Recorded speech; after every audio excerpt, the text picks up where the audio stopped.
Hey everyone, my name is Alicia Cummings and I am on my joyous journey. If you don't know that the videos that I make are going towards, it's talking about my testimony, okay? My channel is, I'm here to uplift and encourage, and to give insight on things that happen in some people's lives. It may not happen in yours, but this is, the Holy Spirit speaking through me with the things that have happened in my life. I'm a chosen one, and a woman of God, and I've really been through some trying years in my life,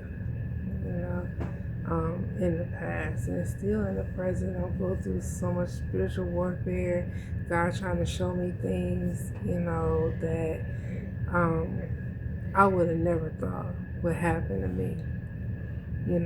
I'm going through things like, with dealing with monitoring spirits, spiritual warfare coming against me and my family, keeping us apart, keeping me apart from them, estranged from them.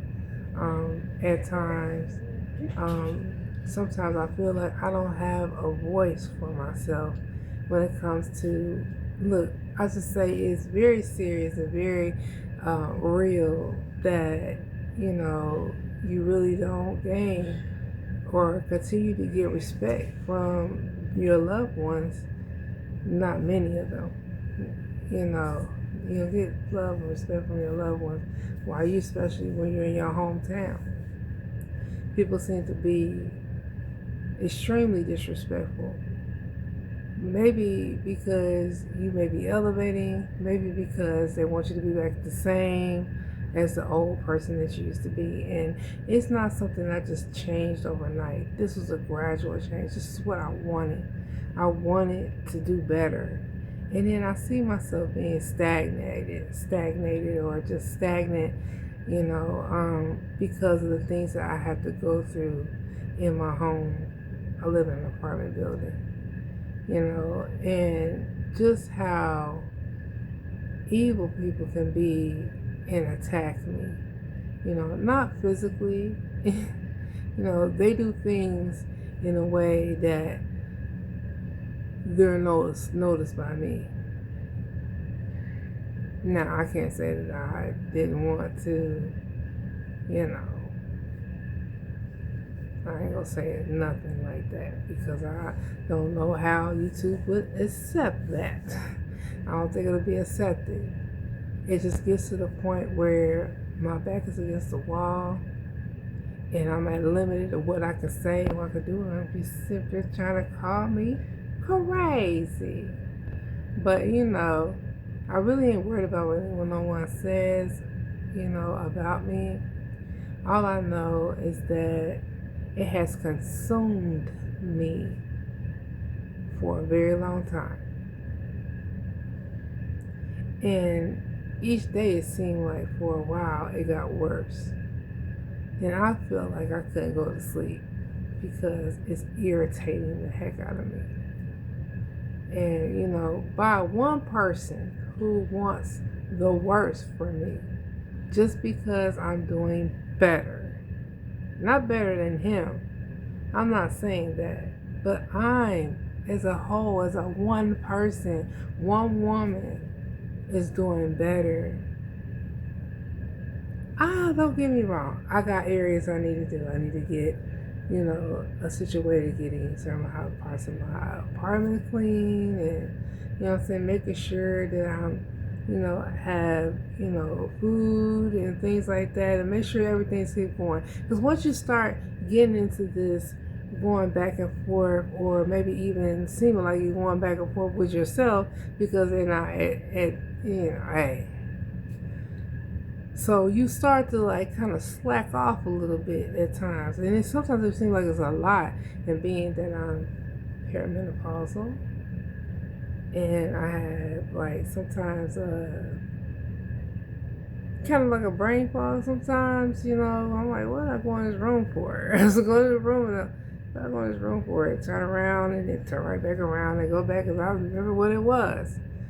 It's not easy taking care of a child on the autism spectrum, you know. Trying to keep things afloat on the even keel and keep myself together. And inside. Like everything come together and just hold on, don't worry about a thing. You know what I'm saying? I'm holding on, and I'm holding on to God's unchanging hand. Hold on, because if you hang in there, you slip, you might lose your grip. You hold on to God's unchanging hand, He's not gonna let go of you. He's gonna continue to hold your hand. You know, I give thanks to the Lord for His good and His mercy endure forever. He's going to get me to get the rest of my everything together. And if it's just like a little bit at a time, at least there'll be some motion. You know, trying to get my daughter to get up.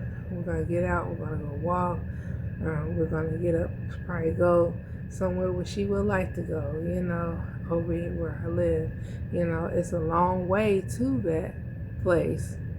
Maybe even, you know, we can catch an Uber back, you know, if we walk over there. Give her a little break, you know, get her something to drink or something and keep it moving.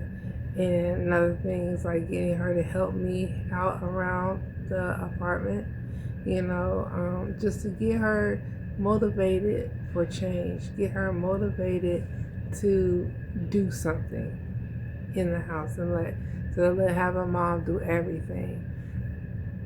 We're kind of struggling with how to aid right now. You know, certain circumstances has, you know, the aid not being able to be here, but I am picking up the slack as I always do when I do not have an aid.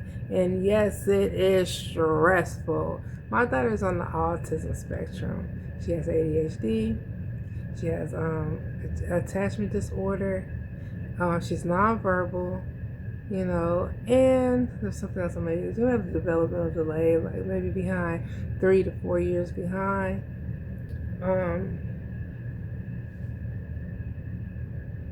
I hope y'all can't see this child. Anyway, please stop that, Zariah. I'm sorry, that's my daughter's name. So, okay. Honestly, I'm just, you know, trying to keep it together. I wanted my daughter to know what a chosen one